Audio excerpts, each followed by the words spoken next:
Welcome to the HAYVN Hubcast, a place to learn what business leaders, owners, and professionals are doing to navigate and grow in today's market. Hear from industry experts on everything from marketing, leadership, financing, and more. Brought to you by HAYVN, a co-working space where you can connect, create, and get stuff done.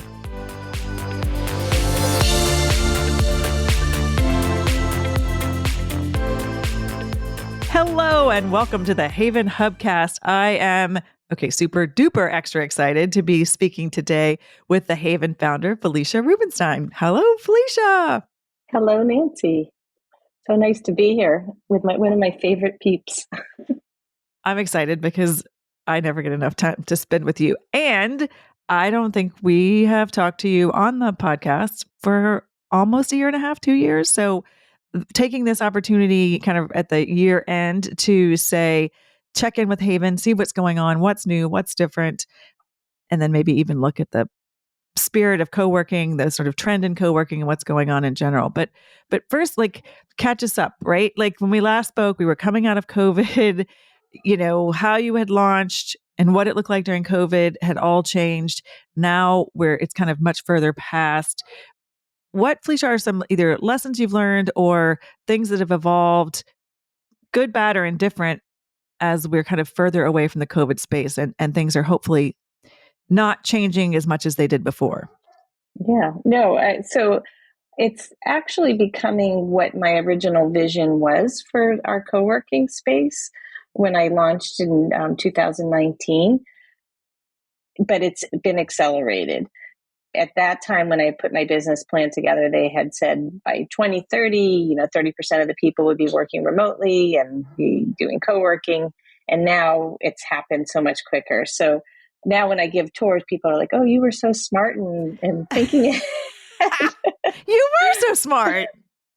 And I just laugh and I was like, yeah, well, I made it through COVID and here we are, but excited about it. And it's nice to see it come to fruition. We have 22 private offices and they've been full for the past year and change, which is fantastic, as well as our dedicated desks. And people are coming in that probably never even thought about using co-working. So that's exciting, as well as we're getting a lot of husbands and wives coming in. So becoming more of a family type co-working than just for women. Although we are still women centric and women forward, but just seeing who's coming in and taking offices, women kind of come through and get the tour and like, oh, I really want my husband to come here, get out of the house. Well, but you can see that they don't then have to have a completely dedicated space in their house. And I don't know, I kind of like that, like splitting up we have an office, it's just not here, and we share it. It's not just for one spouse.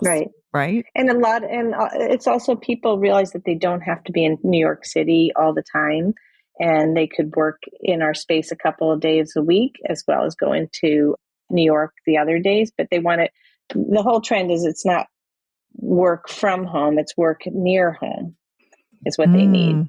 And just to kind of get that concentrated work in our space. And so also the other way of looking at that, what could you say is remote work doesn't mean it's from home, right? Like remote work means it's somewhere not physically in the office, but where you can get your work done and, it can be somewhere else. But Felicia, what else in terms of, it's not that you can't go back into the office now. Are you seeing, in terms of the interest in co-working space, is it for just strictly now, is it professional people or is it strictly people who are kind of on their own launching and starting up, or is it a mix? What does that look like, for your space in particular? Yeah, no, it is totally a mix of people. There's people who work for large Fortune 100 companies, as well as solopreneurs or people that are just trying to get back into the workforce. So again, that was my original vision, to help people wherever they are in their personal or professional journey. And people are using our space for all different reasons. And I think that just also, I should mention, and we've talked about all along, in our space is more than just a place to work. There's people that might never work in our space, but just use it for networking and connecting and community building. Mm. And that's a big part of our membership as well. So I feel like I almost run two different businesses. I run the co-working office business where people can come in, rent meeting rooms, and use the space. And other people might never, they just use it to come to our events and activities. And that's through the social membership, right? So you're a member of HAYVN, but it's through the social membership, or, some less, you're not committed to the working space. Because I have people ask me that all the time. When do you work at HAYVN? And I'm like, I don't work at HAYVN. I just use, like, HAYVN is my place for meetings and the events and all of that. So, but what's really wonderful, Felicia, is the Venn diagram where those two pieces intersect. Do you know what I mean? Where, and some people are both, and some people are on one side or the other. But a lot of that magic happens when those two worlds, or those two parts of your business, actually are overlapping and kind of working together. Right. That's correct. And, there's people who they just want to, like, maybe once a month meet with their team, so they can do that in our space, or every week, just for, an hour a week, they need to come in and connect. And I think it's great. Like, there could be 3 people in the space that day. Another person comes in, and that's where the magic happens. Like, there's that connection, just to feel like that you matter. and like, if you're just working in your home all day, you don't get that feeling. And also, you don't get the serendipitous passing conversations or introductions, or I'm going to go back to the this old school, like the water cooler conversations when you are sitting at home. So you pass somebody, or I know you're the amazing connector in introducing people of, oh, you should know this person, or, oh, have you met this person? Or if you get a chance, stick around for this event. And I think that, again, to your point, that is where the magic happens and is going to keep us out of our silos going forward. That's right. Where we could get lost in our office chairs. Felicia, what are there new programs, or in terms of programming, or things you're finding that are working really well to support your community in this kind of new way that we're all working no matter what we do?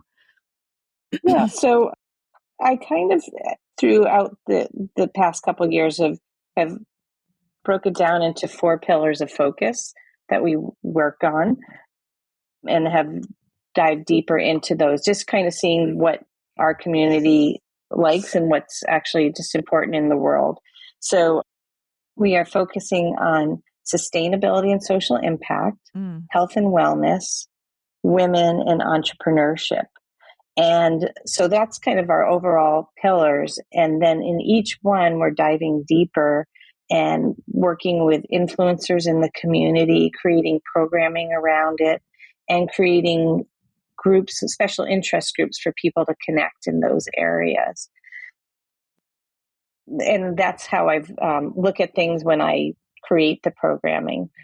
So, for example, we are really excited. We've been doing, like, pop-up holiday fairs for the past 3 years, just to bring people together. And we wanted members to showcase their wares and their offerings. So this year, I've combined our focus of sustainability along with the entrepreneurship and along with health and wellness to create this pop-up fair that's coming up on December 5th. And we're opening it up to the community. So our products that we're displaying are influencers in the area that focus on sustainability, as well as we are having the local B-Corp doing their strategy meeting that day. And then they're going to be having their materials shown to sell, as well as they're going to be attending an event. So I'm kind of combining things.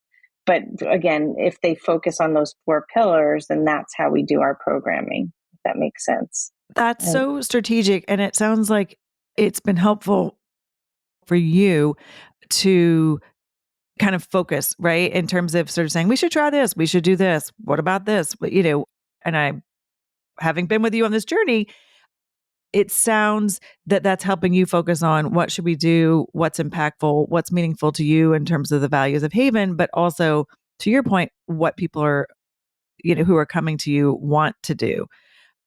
And in having those 4, has that sort of given you some clarity of, i.e., going deeper than going wider? Or do you feel like these are going to change, or these are sort of, these are the pillars and we're calling them the pillars for that reason? Yeah. And it's really has helped me go deeper on this by having these four and knowing like if they overlap, then that's really our target audience. Mm. So we are, in terms of like, let me give you an example, like the health and wellness area. We've done some panels and community outreach and have had pop-up events for the health and wellness industry, as well as we have a special interest group that meets monthly of professionals that are in this industry to help support them on their entrepreneurial journey, to give them tools, and have a coach, Kristen Raza, helps them kind of collaborate. And we have about like 40 wellness people that, if that makes sense. So, and then we try to also reach out to influencers in the community that focus in this area. Like for the last pop-up, we had Dr. Katie on our panel, as well as some other Dr. Pram and other people to discuss their strategy. So we want to be known as a hub for these four pillars.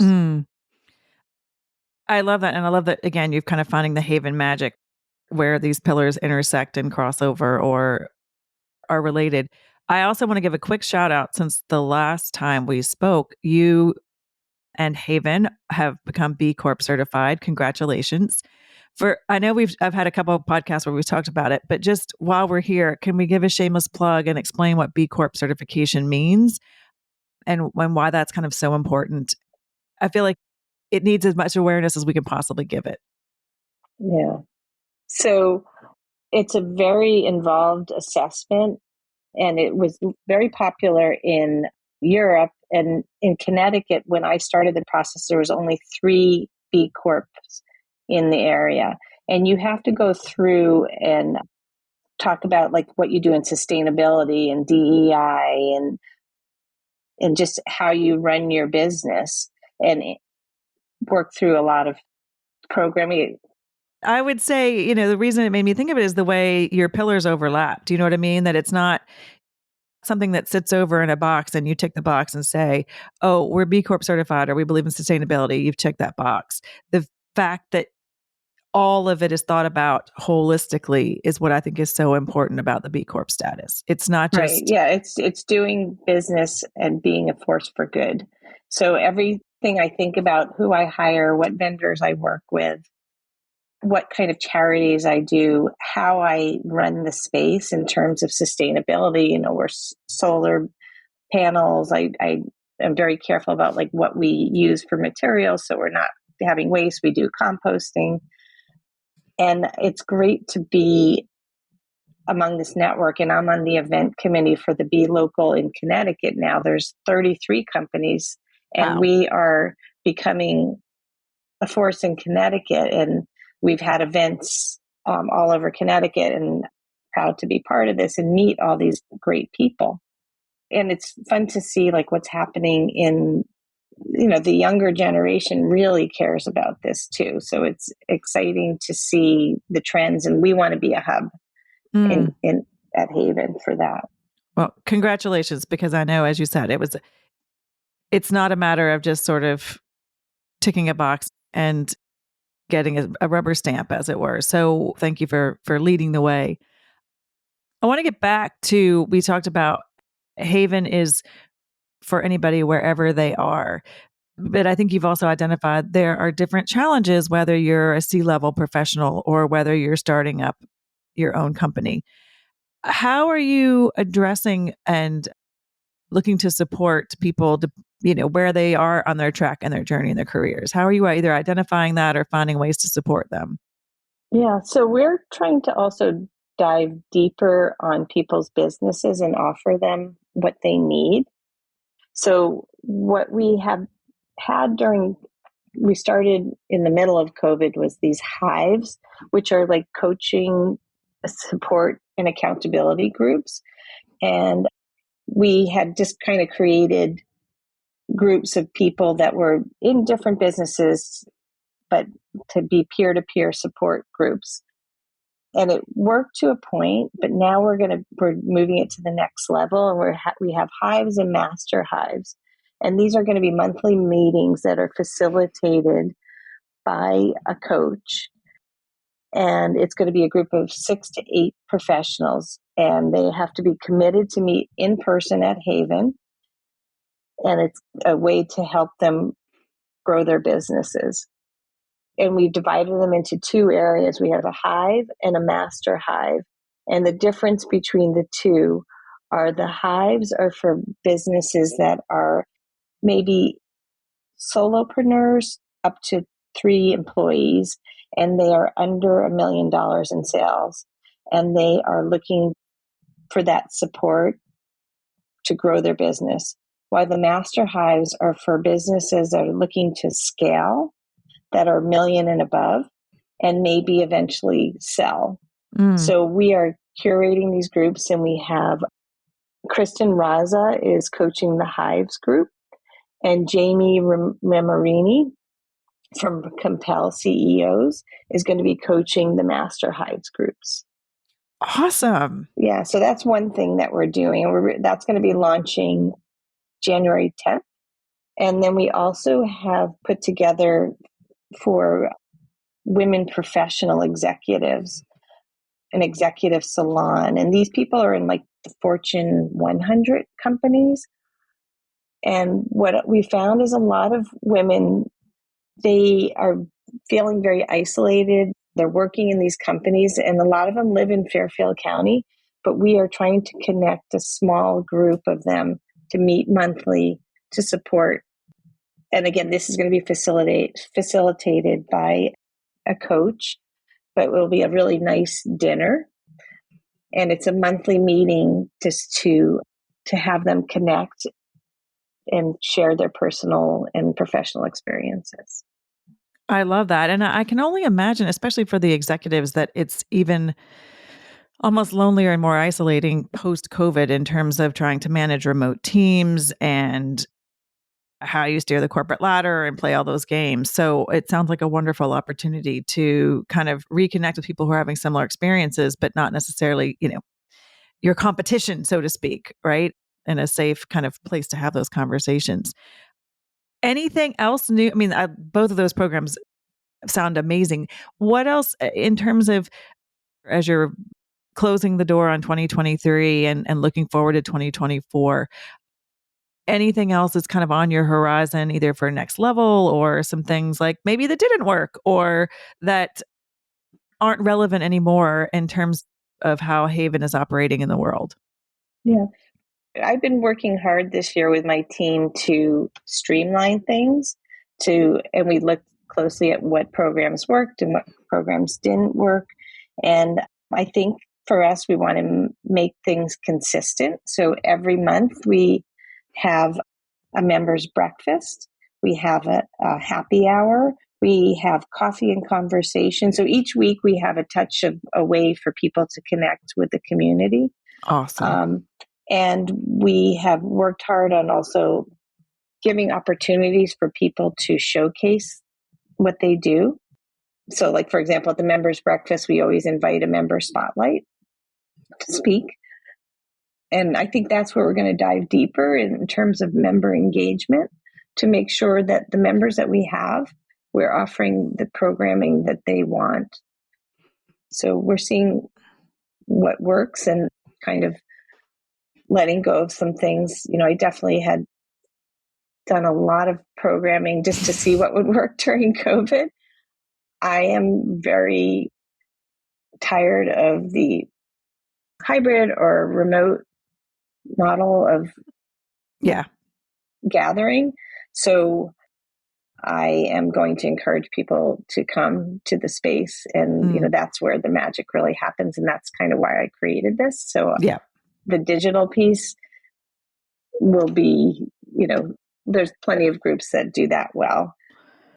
If we can do more in-house, that's kind of how I'd like to have it. No, you and I have talked about this in terms of you don't want to overprogram, but you want to be able to have something for everybody to be able to choose from or from their calendars. So it's a really delicate balance, but it's been inspiring to watch you kind of figure out what resonates and what doesn't, and, going deeper in what does. Felicia, I want to slightly shift. in terms of forward thinking on a bigger scale, a lot, you launched pre-COVID. You're getting credit for being so smart and in terms of being ahead of the curve on the co-working space. I know when we've talked to some of your kind of sister co-working spaces that are still around when some of the bigger names, we won't name names, are not doing so well in the co-working space. But what do you think on the whole, if we're looking at the co-working space as an industry? I feel like you're kind of a model for what works and what doesn't. But what else are you learning or hearing from your co-working peers in terms of what makes a difference in terms of success and growth versus just being a place where you walk in a door and tick a box and don't talk to anybody? Yeah. So I think people really want to be heard and acknowledged. And that's really important. I mean, they can work at home. So there has to be a reason why they're coming in. So just to have that membership and great engagement is important. Nancy, you had us read for the last book group, The Unreasonable Hospitality, So which good. I've been, I read these books afterwards, but I've been listening to it as on my morning walks. And that is how I want to be, and we try to be at HAYVN. So a lot of it I can say yes, and that is the important trend, is to just go beyond the call of duty of hospitality, and that's what people want. And so, if you just want a place to work and not, have those special touches, you could just go to a coffee shop or work from home. But that I think is really what makes different co-working places set apart. Mm. And it's really about having a niche of focus too. I think it's just like a gym, people can go to different gyms, co-working similar. That's trend. And also the suburbs. A lot of these places are focused in the city, but people again want to work near home, and a lot of them, 50,000 people moved from New York City to Connecticut during COVID, and they're happy here. Yeah. And so they just want a place to go to work. So, and also I think we're slowly seeing what big companies, corporations or whatever, that the future of work is not going to be 5 days a week for most of them. Right. So now it looks like becoming the new norm, I think that also is really smart for the co-working spaces in the suburbs, right? Like, so you can get out of the house, but you're not dealing with the commute. You can go and focus, still have some community aspect. And, and I think there got to be some complementary parts of that working at a HAYVN type space versus in your office versus working at home. I feel like it probably makes for a richer experience. mm-hmm. And I was also, again, with insider knowledge, I want to give a shout out to, you've been women centric and women forward, as it were. And I think we've talked about this before, but not recently. I want to give a shout out and let you speak to like kind of the sisterhood of co-working spaces that you've stayed in touch with and have been your community, but also you have relationships with. So could you talk a little bit about that sister network and what that looks like? Because I'm still surprised people don't necessarily know about it. Or to me, it's one of the perks of being at HAYVN. Yeah. And thank you for bringing that up. And I actually just had a call with with our sister spaces yesterday afternoon, and realizing that we need to get the word out more. So there are 33 women centric co-working spaces that I have a relationship around the country, and 3 in the tri-state, which is great. Like, so it's Luminary, the Cocoa. We have them down south and different places. So if you are interested in traveling the world, you can go and have exchanges of day passes with these different spaces, as well as we all connected during COVID and really supported each other. Like we would talk like daily, weekly. We have a Slack group and just saying we're having a problem with this, or do you have an idea about this kind of software, or what are you seeing in trends? So it's been a really great supportive community. And For our members, what's nice is if you are having to work in the city or you want to take advantage of some programming, you can go and work at like the Luminary. And we will have members that come in from the Luminary that will have day passes at HAYVN too. I love that. I'm sitting here talking to him like, maybe I need to go on a Sister Spaces tour of the US. Ooh. Maybe, Felicia, that might be my 2024. Coming maybe to you I'll live. Join you. I know. Yeah. And I'll be like, Felicia and I are coming to you live. Guess what state we're in today? Yeah. Anyway, I digress. But Felicia, as always, I love, the biggest fan of HAYVN. I love talking to you. I'm in awe of your vision. Literally, practically every interview I do, the HAYVN magic, the HAYVN community, and the HAYVN connections are discussed. So it's such a treat to get to sort of celebrate what you're doing and share that with the world. So please keep doing that. If people who might be new to HAYVN or the co-working space or what you're doing, what's the best way for people to find you or connect with you or with HAYVN? We will make sure to put that in the show notes. Sure. And so it's basically hayvn.com, HAYVN.com. And you can book a tour. You can come into one of our events. There's a telephone number also on our website, but that's the best way to reach us. And Nancy, I just have to say, I am so appreciative of you. And you're my go-to. We take our morning walks and they're the most inspirational. And I'm so thankful for all you do. So back at you, sister. And this is a treat. And like I said, somebody said that, like, how did you know that? I'm like, I interviewed this person for the HAYVN podcast and they were so cool and interesting. So thank you for letting me share this platform. Felicia, I hope we won't wait another 2 years before we chat. Thank you for your time today. As we head into the holidays, happy holidays to those who are listening. And for those of you who haven't yet, come check us out at HAYVN. Thanks so much. Thanks for listening to the HAYVN Hubcast, a place to learn what business leaders and owners are doing to navigate and grow in today's market.